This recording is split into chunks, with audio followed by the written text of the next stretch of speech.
Bíblia em Efésios, no capítulo 4. E eu vou ler do verso 1 até o verso de número 16. Diz assim: Rogo-vos, pois eu, prisioneiro no Senhor, que andeis de modo digno da vocação a que fostes chamados, com toda humildade e mansidão, com longanimidade, suportando-vos uns aos outros em amor, esforçando-vos diligentemente por preservar a unidade no Espírito, no vínculo da paz. Há somente um corpo e um Espírito, como também foste chamado numa só esperança da vossa vocação. Há um só Senhor, uma só fé, um só batismo, um só Deus e Pai de todos, o qual é sobre todos, age por meio de todos e está em todos. E a graça foi concedida a cada um de nós segundo a proporção do dom de Cristo. Por isso diz: quando ele subiu às alturas, levou cativo o cativeiro e concedeu dons aos homens. Ora, que quer dizer subiu, senão que também havia descido até as regiões inferiores da terra. Aquele que desceu é também o mesmo que subiu acima de todos os céus para encher todas as coisas. E ele mesmo concedeu uns para apóstolos, outro para profetas, outro para evangelistas e outro para pastores e mestres, com vistas ao aperfeiçoamento dos santos para o desempenho do seu serviço, para a edificação do corpo de Cristo, até que todos cheguemos à unidade da fé e do pleno conhecimento do Filho de Deus, a perfeita varonilidade, à medida da estatura da plenitude de Cristo, para que não sejamos mais como meninos, agitados de um lado para outro, levados ao redor por todo vento de doutrina, pela artimanha dos homens, pela astúcia com que induzem ao erro, mas, seguindo a verdade em amor, cresçamos em tudo naquele que é a cabeça, Cristo, de quem todo o corpo, bem ajustado e consolidado pelo auxílio de toda a junta, segundo a justa cooperação de cada parte, efetua o seu próprio aumento para a edificação de si mesmo em amor. Amém. O Senhor abençoe a leitura da sua palavra. Pai, te damos graças, Senhor, e bendizemos o teu santo nome, porque o Senhor é Deus e tu és o nosso Senhor, Pai. Nós temos sido recebidos por ti como teus filhos, e é um grande privilégio para nós, Senhor, nos reunir aqui como família tua, para te louvar, te adorar, prestar o nosso culto. Agora, rogamos-te, Pai, que o Senhor venha nos dar a assistência do teu Espírito Santo, para que nós possamos meditar na tua palavra. A tua palavra diz que as coisas espirituais se discernem espiritualmente, por isso nós pedimos a tua ajuda, Pai, para que possamos entender a tua palavra, e para que essa palavra possa encontrar abrigo no nosso coração, e que nós saiamos daqui renovados pela ministração da tua palavra e do teu Santo Espírito, em nome de Jesus, amém. Queridos, eu não sei aqui quantos já foram para a Itália, né? Mas todos nós conhecemos aquela famosa torre inclinada, não é? A torre que fica na cidade de Pisa, e ela é um edifício singular porque ela é inclinada, né? Não existe outro edifício que seja daquela forma. E a construção da Torre de Pisa começou em 1173 e era para abrigar o sino da catedral daquela cidade. Quando o terceiro ano, demorou muitos anos para completar a construção da torre inclinada de Pisa, mas quando eles estavam no terceiro andar, já tinham terminado o terceiro andar, percebeu-se uma leve inclinação em decorrência do afundamento do terreno, que era composto basicamente de argila e terra, né? Então eles foram construir uma terra, um edifício em cima de argila e terra, e do próprio assentamento irregular da fundação do edifício, né? Então, se você vai construir um prédio, um edifício num terreno menos sólido, você precisa ter uma boa fundação. Jesus, ele terminou o Sermão da Montanha com uma símile, né? Símile é uma comparação, na qual ele utiliza essa lógica da fundação para ensinar que quem ouve as suas palavras e as pratica é como um homem prudente que construiu a sua casa sobre a rocha, quer dizer, sobre uma fundação muito sólida, né? Aí vieram os rios, bateu o vento e aquela casa permaneceu.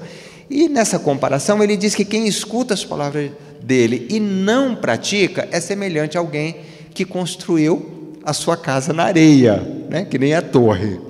Vieram as águas, a chuva e os ventos e derrubaram aquela casa. A lógica dessa ilustração é a necessidade de nós termos um fundamento sólido para tudo aquilo que a gente vai construir, inclusive a nossa própria vida, não é? Inclusive a nossa própria vida.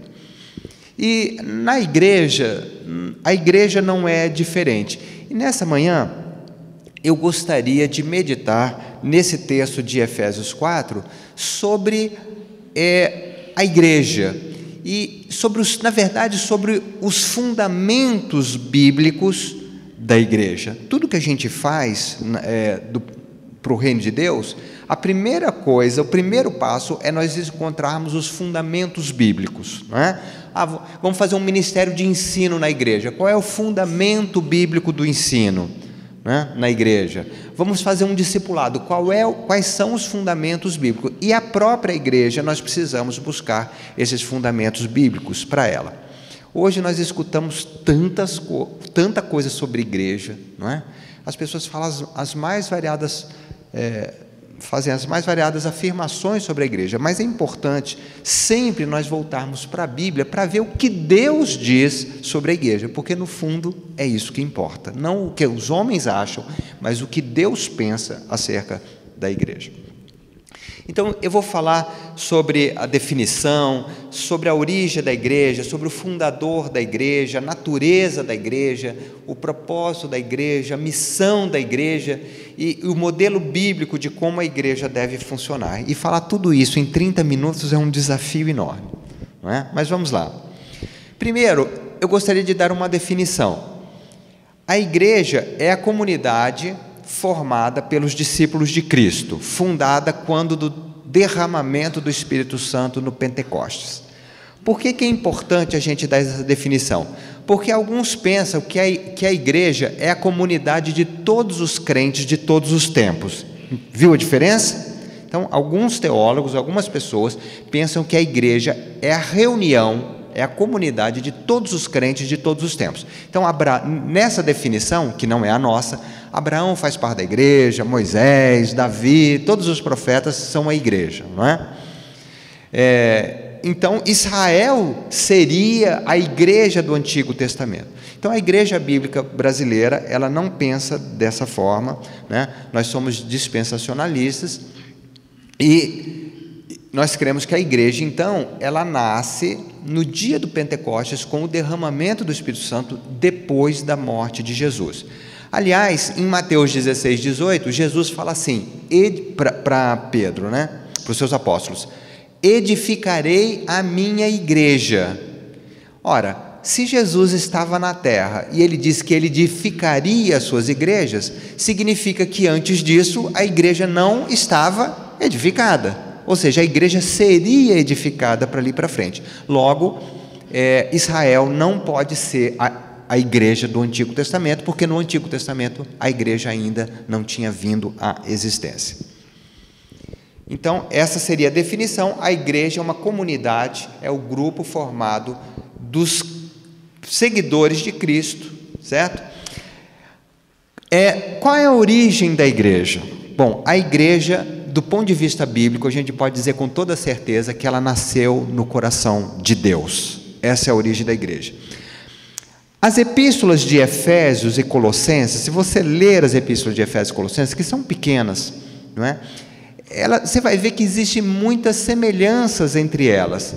Na verdade, o tema da epístola de Efésios é a igreja como corpo de Cristo. Esse é o tema de Efésios. E quando você vai para Colossenses, o tema de Colossenses é Cristo, o cabeça da igreja. Entendeu a diferença? Efésios, a igreja como corpo de Cristo, Colossenses, Cristo como cabeça da igreja. Da similaridade desses temas, vem, obviamente, as semelhanças das duas epístolas. Em ambos os livros, a igreja é apresentada como mistério de Deus oculto das gerações ou para as gerações passadas. No primeiro caso, Efésios, o mistério que Paulo se refere é a união de judeus e gentios como membros de um mesmo corpo. Está em Efésios 3, que é o capítulo anterior desse que a gente leu, de 3 a 6. E ele diz assim: pois, segundo a revelação, me foi dado conhecer o mistério, conforme escrevi há pouco, resumidamente, né? E o qual outras gerações não foi dado a conhecer aos filhos dos homens, como agora foi revelado aos seus santos apóstolos e profetas no Espírito. A saber, olha qual é o mistério: que os gentios são co-herdeiros, membros do mesmo corpo e coparticipantes da promessa em Cristo Jesus por meio do Evangelho. Então, em Efésios, a igreja é um mistério de Deus, e esse mistério é que Deus estava reunindo num só corpo a igreja, tanto os gentios como os judeus, porque o povo de Deus no Antigo Testamento eram os judeus, né? Mas Deus tinha um outro plano maior do que esse. Em Colossenses, o mistério, né, oculto dos séculos e das gerações é Cristo em vós, a esperança da glória. Está lá em Colossenses 1, de 24 a 26. Então, Cristo em vós, a esperança da glória, significa que na igreja, Deus derramaria o Espírito Santo nas pessoas, que não acontecia isso no Antigo Testamento, e o próprio Deus habitaria em nós, e isso nos daria a esperança da glória. Tudo isso ocorre na igreja, gente. Então você vê que esse mistério estava oculto das gerações passadas, mas desde a eternidade, a igreja já estava, Deus já havia decretado a existência da igreja, e a igreja então nasce no coração de Deus. Quem é o fundador da igreja? O fundador da igreja é Cristo, né? Ele mesmo é o fundador. Nós já citamos Mateus 16 e 18, quando Jesus diz a Pedro: também te digo que tu és Pedro, e sobre esta pedra edificarei a minha igreja. Existe aqui uma diferença de visão entre a visão católica e a visão protestante do que Jesus estava querendo dizer quando ele diz: tu és Pedro e eu edificarei, e sobre esta pedra edificarei a minha igreja. Os católicos acham que essa pedra é Pedro, né? Tu és Pedro e sobre esta pedra, então essa pedra seria Pedro, a igreja foi edificada sobre Pedro, ou sobre o ministério de Pedro. É lógico que os protestantes têm uma visão diferente, uma interpretação diferente desse texto, né? E nós consideramos que a pedra sobre a qual a igreja seria construída é a declaração de Pedro. Qual foi a declaração de Pedro que Jesus respondeu dessa forma? Ele disse: tu és o Cristo, o Filho do Deus vivo. E você é Pedro, e sobre esta pedra, quer dizer, sobre essa sua declaração, sobre essa sua fé, sobre essa verdade que você foi revelada para você, a igreja vai ser construída. De fato, se nós formos para outros textos da Bíblia, a gente vê que o fundamento da igreja é Cristo, não é? E jamais foi Pedro. Paulo fala assim que já foi posto um fundamento que é Cristo, né? E a gente edifica sobre esse fundamento. E Pedro, na sua primeira epístola, ele diz que Jesus é a pedra angular. Então, na verdade, o fundamento da igreja é Cristo, e foi Cristo mesmo quem fundou a sua igreja. Qual seria a natureza da igreja, né? A igreja é um clube. É um clube que a gente se reúne, a gente faz amizade, né? A gente não tem nada para fazer no domingo, aí a gente vai para a igreja, né? Uma diversão. Não é, a gente sabe que não. E eu vou pegar aqui duas figuras que a Bíblia aplica à igreja, para a gente ver qual é a natureza. Então, as duas figuras são a igreja como corpo de Cristo e a igreja como a noiva de Cristo. A metáfora da igreja como corpo de Cristo aparece em várias epístolas do Novo Testamento, e ela tem tantas implicações, gente. O que significa a igreja como tanto de Cristo? Ela tem tantas implicações essa figura, que nós poderíamos fazer um estudo aqui de vários meses sobre esse tema, não é? Mas eu vou pegar duas implicações dessa ilustração. Primeiro, a igreja como o corpo de Cristo nos fala que a igreja é o organismo através do qual Cristo manifesta a sua vida para o mundo hoje. Como que você interage com o mundo? Você interage através do seu corpo, não é? Nós interagimos com o mundo que nos cerca através do nosso corpo. E é exatamente isso que Cristo faz. Cristo subiu aos céus, né? Ele teve um ministério terreno de 3 anos, depois ele subiu aos céus. Mas o ministério de Cristo continua hoje através do seu corpo, que é a igreja. Então, nosso Salvador subiu ao céu à vista dos seus discípulos e diversas testemunhas, mas ele continua então a sua obra de salvação por meio da igreja. E Deus ainda oferece o seu amor, né, e a sua salvação ao mundo nos dias de hoje, mesmo que Jesus tenha ido embora por meio da igreja. E a segunda implicação dessa figura de igreja como corpo de Cristo é que a vida cristã tem 2 dimensões. Presta atenção no que eu estou falando. A vida cristã tem 2 dimensões, uma dimensão individual e uma dimensão coletiva, que são igualmente importantes e não podem ser negligenciadas. Você pode imaginar o que eu estou falando de 2 dimensões como as 2 asas de um pássaro ou as 2 asas de um avião, não é? Se um pássaro não tiver 2 asas, ele não consegue voar. E eu pergunto para você, qual é a asa mais importante? A da esquerda ou da direita? Essa pergunta não faz sentido, não é? As 2 asas são igualmente importantes e essenciais. E se você tirar qualquer uma delas, a ave não vai voar. E a dimensão individual e a dimensão coletiva da igreja tem exatamente essa característica. Elas são igualmente importantes e você não pode suprimir uma em detrimento da outra, ou dar importância para uma em detrimento da outra. Existe um chavão no meio evangélico. Chavão são aquelas frases prontas que a gente repete sem pensar, né? Que fala assim: você é a igreja. Você já ouviu isso aí? Você é a igreja. O que as pessoas estão querendo dizer quando ela fala isso, né? Que você não precisa estar reunido para você viver a sua vida cristã. E o que elas querem falar é verdade, mas o chavão não é. Você não é a igreja. Quando você escutar isso, você é a igreja, você fala assim: eu não sou a igreja. E eu não sou a igreja da mesma forma que uma árvore não é uma floresta, e da mesma forma que um soldado não é um exército. Por quê? Porque igreja é um adjetivo coletivo, é um substantivo coletivo, não é? Então, uma árvore não é uma floresta. A reunião de muitas árvores faz uma floresta. E eu não sou uma igreja, mas a reunião de muitos cristãos faz uma igreja. Então, a palavra igreja no Novo Testamento é a tradução do termo grego eclesia, que pode ser traduzido para assembleia. Igreja não é uma palavra assim mística, misteriosa. Igreja é simplesmente assembleia, gente. Eu vou na assembleia do meu condomínio, não é? O grego falaria assim: eu vou na igreja do meu condomínio. É a mesma coisa para eles, para nós não, mas para eles era. Então, igreja significa assembleia.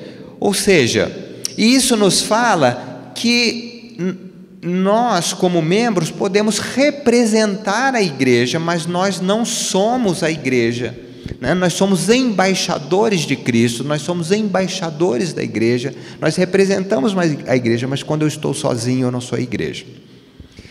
E veja que essas 2 dimensões, a dimensão tanto individual quanto coletiva da fé cristã, elas são tão importantes que a nossa salvação, elas entram, essas 2 dimensões, elas participam mesmo da nossa salvação, e eu vou explicar. Por exemplo, nós pensamos em termos de salvação como perdão dos nossos pecados, justificação, nós somos justificados por Cristo. Mas a justificação é apenas uma pequena parte da nossa salvação. Nossa salvação, ela não termina com a nossa justificação, ela começa. Mas vamos pegar a justificação. O perdão dos nossos pecados, ou a nossa justificação, ela decorre de um ato de fé individual, certo? Eu preciso crer no Evangelho para ser salvo. Mas como que o Evangelho chega ao pecador? Por meio da igreja. Ah, mas fui eu que preguei para ele. Tudo bem, mas quando você pregou para ele, você era um membro, você pregou como membro da igreja, você pregou como um embaixador de Cristo. Mas o Evangelho chega às pessoas por intermédio da igreja, mesmo que seja você representando a igreja. Mas depois que nós recebemos a justificação e o perdão dos nossos pecados, inicia-se uma outra etapa da nossa salvação. A justificação, ela é instantânea, né? A pessoa creu, ela é justificada. Mas a santificação é um processo que dura toda a nossa vida. A santificação, ela requer um discipulado, quer dizer, requer que eu siga Jesus, requer um comprometimento individual do crente em seguir e obedecer a Jesus, não é? Então, você não se esforça para ser salvo, mas você se esforça para ser santificado. Assim, Deus não vai ler a Bíblia para você. Você é santificado quando você lê a palavra. Deus não vai orar para você. Você é santificado quando você ora, não é? Então, requer um comprometimento do crente de responder à ação de Deus na minha vida. Mas a Bíblia também fala que a santificação ocorre no ambiente da ministração mútua dos crentes pelos dons dados pelo Espírito Santo. E é justamente o que nós lemos aqui nesse texto, que eu vou falar mais adiante. Deus usa a nossa ministração mútua, Ele nos dá dons, e nós ministramos um ao outro, e através dessa ministração nós somos santificados, até que nós cresçamos e sejamos semelhantes a Cristo. Então está aqui mais uma vez a dimensão individual e a dimensão coletiva da fé. Você é santificado na sua casa, quando você lê a Bíblia, quando você ora, quando você jejua, quando você busca Deus no seu quarto, mas você também é santificado quando você interage nessa comunidade da fé que é a igreja. E mesmo na glorificação, que é a última etapa da nossa salvação, quando Jesus vier para nos buscar, né? Quem tiver morrido, Paulo fala que vai ressuscitar, quem tiver vivo vai ser transformado, e nós vamos para o céu, vamos estar para sempre com Deus. Lá no céu, gente, não vai ter pecado, não vai ter nem a presença do pecado no céu. Agora, então você vai para o céu, é a dimensão individual. Mas me responda uma coisa: Jesus Cristo vem pegar você? Jesus vai voltar para me buscar? Não, não é isso que a Bíblia diz. Ele vai voltar para pegar a sua igreja. Quem não fizer parte da igreja não vai receber a volta de Cristo, porque Cristo vem para a sua igreja. Nós vamos subir com Cristo, mas porque nós fazemos parte dessa igreja, que é a noiva de Cristo, né? Então Jesus vem para buscar a sua noiva. Então Ele não vem para mim, para você, para o Zezinho, para Maria, Ele vem para a sua igreja. Então é importante a gente ver essa natureza da igreja como sendo a dimensão coletiva da fé cristã. Você não vai ser um crente saudável se você não der importância para essas duas dimensões da vida cristã, tanto a dimensão individual na sua casa, na sua devoção diária, quanto na sua participação nessa coletividade da fé no corpo de Cristo, que é a igreja. Qual é o propósito da igreja? Para que a igreja existe, né? Existem dois conceitos que as pessoas usam hoje, até nas empresas, para falar de planejamento estratégico, de não sei o quê, de administração, que é um conceito de propósito e de missão, né? Quem trabalha em empresa já escutou isso aí, as pessoas usam. Existe muita confusão nesses dois conceitos, né? Às vezes propósito e missão é usado como sinônimo, mas eles não são sinônimos. Pensa numa empresa, eu vou fazer uma analogia aqui, a igreja não é uma empresa, não é? Mas pense numa empresa. Qual o propósito de uma empresa? Aí você fala assim, não, depende da empresa, né? Empresa para isso? Não. Toda empresa só tem um propósito, só um: distribuir lucros e dividendos para os seus sócios. Toda empresa só tem esse propósito, não é? Se ela não tiver esse propósito, se uma organização não tiver esse propósito, não é empresa. Pode ser ONG, pode ser entidade sem fins lucrativos, filantrópico, associação, mas empresa não é, porque se for empresa, o propósito é distribuir lucros e dividendos aos sócios e acionistas. Mas qual a missão de uma empresa? Aí cada uma tem a sua, não é? Uma montadora tem a finalidade de montar e construir carros. Um supermercado tem o propósito, a finalidade de vender no varejo uma série de itens, né, de primeira necessidade, comida, alimento. Um escritório de advocacia tem como missão ou finalidade prestar os serviços típicos de um advogado, né? Um consultório médico tem como finalidade, como missão, prestar serviços médicos. Se a gente tem isso em mente, né,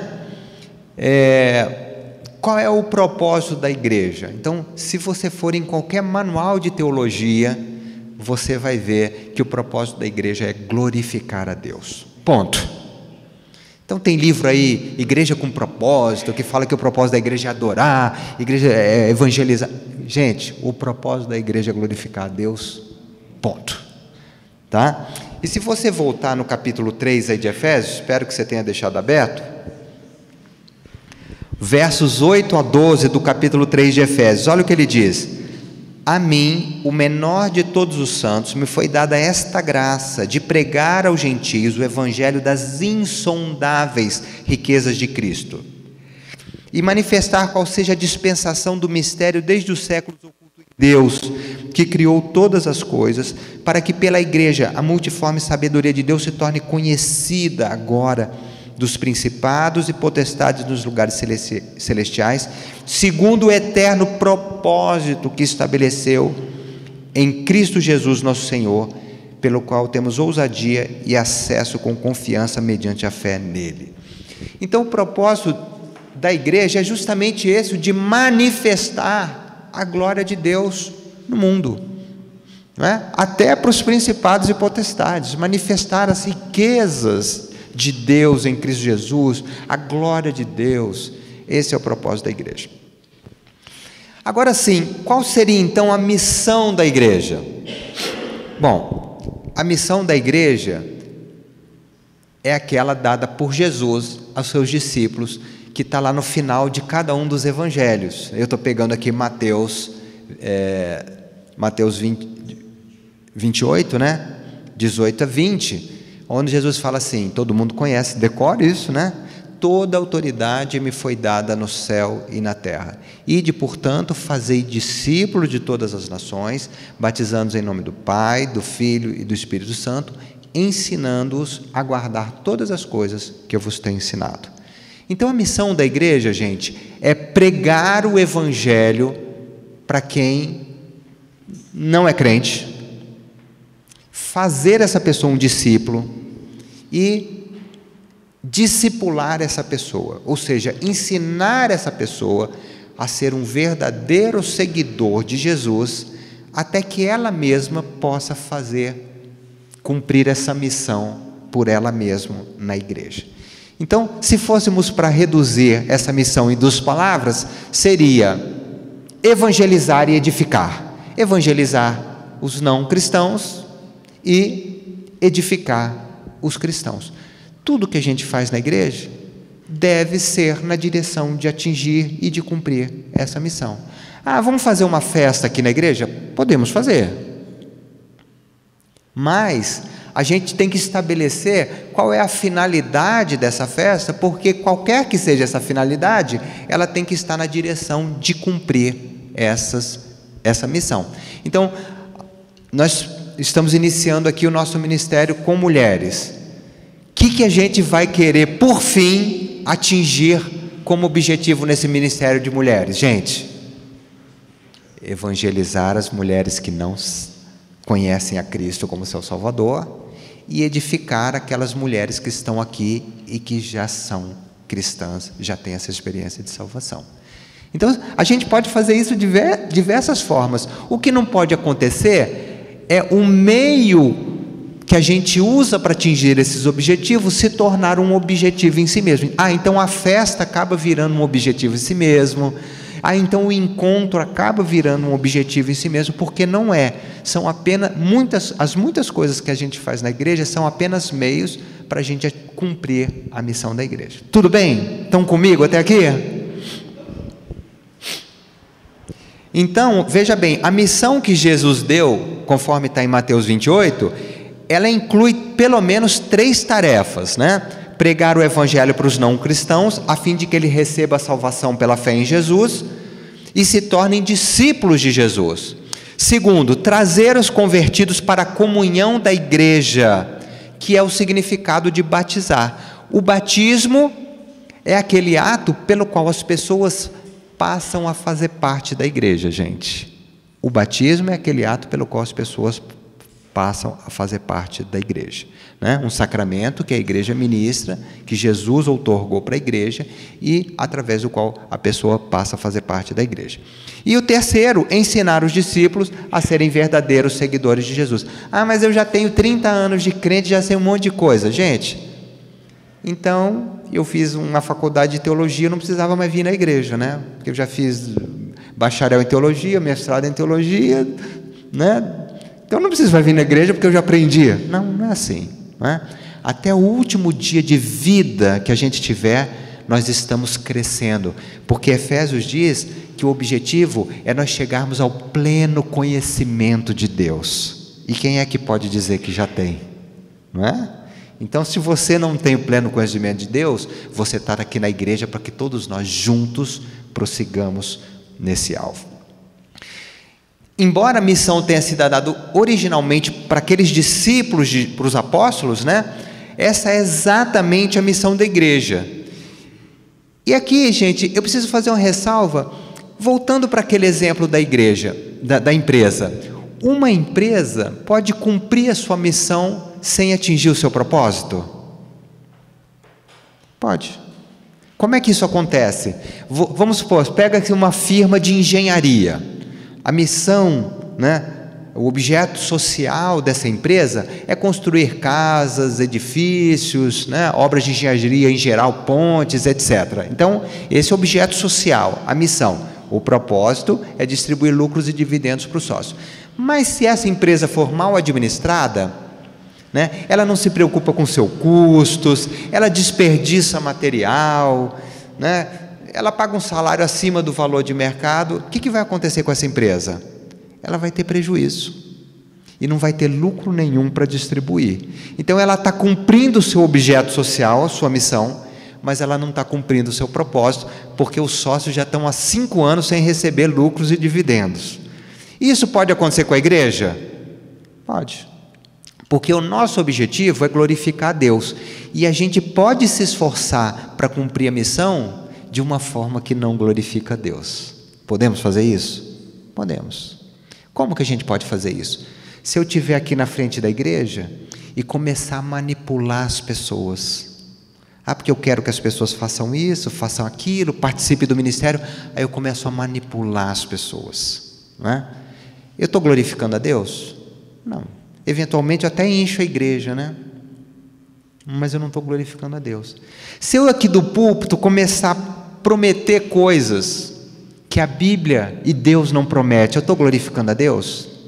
Vamos supor, eu começo a pregar aqui, gente, agora que você é crente, você não vai mais ter problema, sua vida vai ser uma maravilha, olha, acabaram-se os seus problemas, e tem mais, você vai ficar rico, você vai ver, Deus te chamou para ser cabeça e não te chamou para ser cauda, agora a sua vida vai mudar. Só tem um problema, a igreja vai encher, provavelmente, porque as pessoas querem ouvir isso, mas Deus não prometeu isso.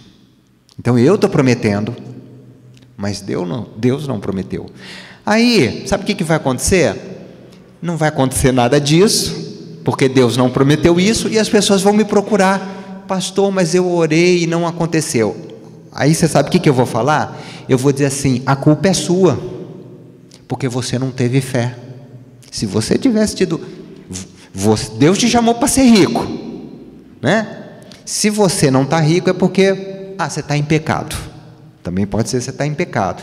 Isso é porque você não teve fé. Então assim, eu prometo algo que Deus não prometeu, e quando dá errado, eu jogo a culpa nas pessoas. Eu não assumo a culpa, porque a culpa é minha, que estou prometendo o que Deus não prometeu. Mas aí eu lanço culpa sobre as pessoas. Então assim, a igreja até está cheia, mas o nome de Deus não está sendo glorificado, porque eu não estou pregando a palavra de Deus, eu não estou pregando aquilo que Deus me mandou pregar, não é?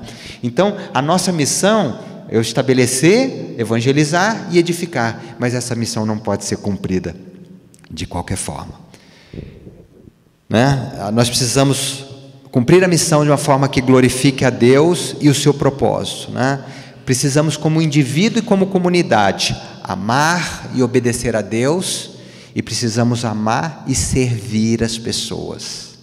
Amar, cumprimos a nossa missão amando e obedecendo a Deus, e cumprimos a nossa missão amando e servindo as pessoas. E por fim, eu gostaria de falar sobre o funcionamento da igreja. Efésios 4:1-16, que a gente leu, é um texto básico sobre igreja. Ele nos ensina acerca da forma bíblica como a igreja deve funcionar. Nós podemos aprender do texto, olha, primeiro, sacerdócio universal do crente. Sacerdócio universal de crente. O que isso quer dizer? Que Deus não quer que o pastor e um grupo de presbíteros e diáconos fiquem aqui se matando de trabalhar, enquanto você fica aí na cadeira de braços cruzados assistindo o culto. Na verdade, culto a gente não assiste, a gente presta, né? Mas esse não é o modelo bíblico. O modelo bíblico é que todo mundo trabalha na igreja, né? Então é o sacerdócio universal do crente. Ao contrário do que acontecia no Antigo Testamento, que você tinha uma tribo só de sacerdotes, todos os cristãos são sacerdotes de Deus. E o pastor não é um tipo de sacerdote do Novo Testamento. Não, pastor não é sacerdote, gente, um especial. A Bíblia diz que nós somos uma nação santa, sacerdócio real, povo de propriedade escolhida de Deus. Então, Cristo é o nosso sumo sacerdote, e todos nós somos sacerdotes com Ele. E lembrar que a função do sacerdote no Antigo Testamento era fazer a ligação entre o povo e Deus. Você é um sacerdote na medida que você leva as pessoas a Deus, na medida que você intercede pelas pessoas, na medida que você leva o amor de Deus para as pessoas, você está sendo um sacerdote. Então o texto nos diz que todos nós recebemos dons da parte de Deus, né? Nós lemos isso, Ele distribui dons aos homens, o Espírito Santo, né? Para que utilizem como membros na edificação desse corpo. Então nós somos membros, Deus distribui dons aos membros, versos 7 e 8, e cada um usando os seus dons e talentos, o corpo é edificado. Apesar disto, Deus chama algumas pessoas para uma função especial. Veja bem, Ele não chama pessoas especiais, Ele chama algumas pessoas para exercerem algumas funções especiais, porque nós somos iguais na igreja, né? Para estarem à frente da igreja com ministérios específicos. Verso 11, porque Ele mesmo chamou, né, uns para apóstolos, né, profetas, evangelistas, pastores e mestres, mas por quê? Para aperfeiçoamento dos crentes para o desempenho do seu serviço. Então esse é o modelo bíblico, gente. Todos nós trabalhamos na igreja e Deus chamou algumas pessoas para exercerem um ministério de liderança, como pastores, como mestres, como evangelistas. O objetivo dessa pessoa, elas não são maiores, não são mais importantes, não têm mais valor para Deus. É um chamado, cada um tem o seu, e eles têm uma função no corpo, e a função é edificar os membros para que eles possam usar os seus dons e talentos para que o corpo seja edificado. Se vocês me deixarem sozinho, essa igreja não vai para frente, porque ela não vai ser um corpo. Vocês vão ficar aí assistindo o culto, eu vou ficar aqui me matando de fazer as coisas, e a igreja vai ficar definhando. Nós precisamos ser corpo. Quem está à frente, liderando, ministra aos crentes para o seu aperfeiçoamento. À medida que os crentes são aperfeiçoados, eles usam seus dons e talentos, ministrando uns aos outros também, tá? Consolando, admoestando, exortando, animando, orando, intercedendo, contribuindo, cada um com seu dom e talento. E a Bíblia diz, até quando? Até que nós cresçamos e chegamos ao pleno conhecimento de Deus. É isso que Deus quer fazer entre nós. Até que todos nós atinjamos a estatura de Cristo, é o que Paulo fala. Deus quer fazer cada um de nós pessoas parecidas com Cristo. E Ele usa uns aos outros, Ele usa eu e você para que nós, ministrando uns aos outros, todos nós cresçamos e sejamos parecidos com Jesus. E esse é o sentido de ser cristão, é ser como Cristo, é ser parecido com Jesus. Gente, isso não ocorre sem igreja, porque foi isso que Deus planejou, foi isso que Deus determinou. O resultado é que o próprio corpo, a igreja, bem ajustado pela justa cooperação das partes, efetua o seu próprio aumento para a edificação em amor. Essa igreja vai crescer?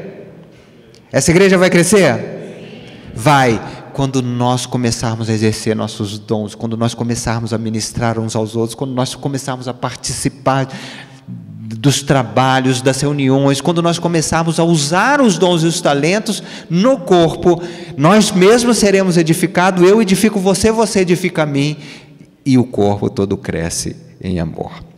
É importante destacar, o objetivo desse processo é que todos nós atinjamos a mesma fé, o conhecimento completo de Deus, a maturidade espiritual. Não sejamos como meninos, gente, toda hora que escuta uma coisa diferente, vai seguindo o vento de doutrina. Não, nós atinjamos a maturidade espiritual e sejamos igual a Cristo. Então, a igreja tem um papel fundamental na nossa santificação, gente. Fundamental. Você, lá na sua casa, ler sua Bíblia todo dia, orar todo dia, buscar a Deus todo dia, tem um papel tão importante quanto. Mas a igreja, ela complementa, e não tem como nós vivermos a nossa vida cristã sem nós darmos atenção para esses dois aspectos da vida cristã, o aspecto individual e o aspecto coletivo e comunitário da nossa fé. Então, cumprindo a missão, a igreja vai ao mundo, leva o evangelho aos perdidos, traz um novo discípulo para a comunhão dessa comunidade de fé, onde ele é aperfeiçoado por pessoas chamadas por Deus, né? E esse novo convertido, esse novo discípulo passa também a servir com seus dons. E nesse processo, todos nós, a uma, vamos sendo transformados e vamos nos tornando pessoas parecidas com Jesus. Amém, gente? Deus pensou isso, determinou isso desde a eternidade, gente. Isso não é criação de homem, isso não é invenção minha, né? Isso nasceu no coração de Deus. Então, já terminando, muita gente hoje em dia fala mal da igreja. Você pode entrar aí na internet, você vai ver gente que no passado foi grande liderança evangélica nesse país, falando mal, né? Diz que a igreja é uma instituição falida, que vai acabar, fica apontando os erros da igreja. E se você quiser fazer isso, você pode também. Você pode ficar aqui olhando os erros da igreja, você pode ficar fazendo lista do que está errado, do que você não concorda. Você pode fazer isso também, não é? Mas a igreja, gente, nasceu no coração de Deus, e Jesus é o seu fundador e ama a igreja. E sabe o que? Deus não tem plano alternativo, Deus não tem plano B. O plano de Deus é a igreja. E eu vou encerrar dizendo que, se você quiser vir para a igreja e não achar problema, é como você querer ir num hospital e não achar doente, Porque o hospital existe só por causa do doente. E a igreja, ela existe só por causa dos pecadores. Ela exige por causa dos pecadores. Então, no hospital, você tem alguém que chegou quase morrendo, foi para a UTI, saiu da UTI e agora está recebendo alta, saudável, né? Feliz da vida porque está saindo do hospital. Mas você, enquanto esse cara está saindo, está entrando numa maca do SAMU com um cara que acabou de ser atropelado. Ele está entre a vida e a morte. Então, eu querer ir na igreja e não encontrar pessoas com problemas é como eu querer ir no hospital e não encontrar doente. Isso não vai acontecer, não é? Mas Deus ama a igreja. A igreja nasceu no coração de Deus e, acima de tudo, Deus ama a igreja e nós também precisamos amar a igreja. Que nesse domingo você vá para casa com essa mensagem e medite nessa mensagem, porque essa mensagem, gente, não é a minha mensagem. Isso é o que a Bíblia fala acerca da igreja, né? E nós somos membros dessa igreja, e nós precisamos sempre ter essas coisas em mente, na mente e no nosso coração. Amém? Oremos. Pai, graças te dou, Senhor, pelo teu amor, pelo teu cuidado sobre as nossas vidas. Pai, eu te agradeço porque um dia o Senhor alcançou cada pessoa que está aqui nessa igreja e nos chamou para fazer parte deste corpo, o corpo de Cristo, que é a tua igreja. Ajuda-nos, Senhor, a entender o papel da igreja. Ajuda-nos também, Senhor, a entender o nosso papel, o papel de cada um de nós nesse corpo. Ajuda-nos, Senhor, a identificar os nossos dons, os nossos talentos e a consagrar esses dons e talentos para serviço do teu reino na igreja, Senhor. E ajuda-nos a sermos esses filhos que o Senhor deseja que nós sejamos, para a honra e para a glória do teu nome. Amém. Queridos, Deus abençoe, tenha uma ótima semana.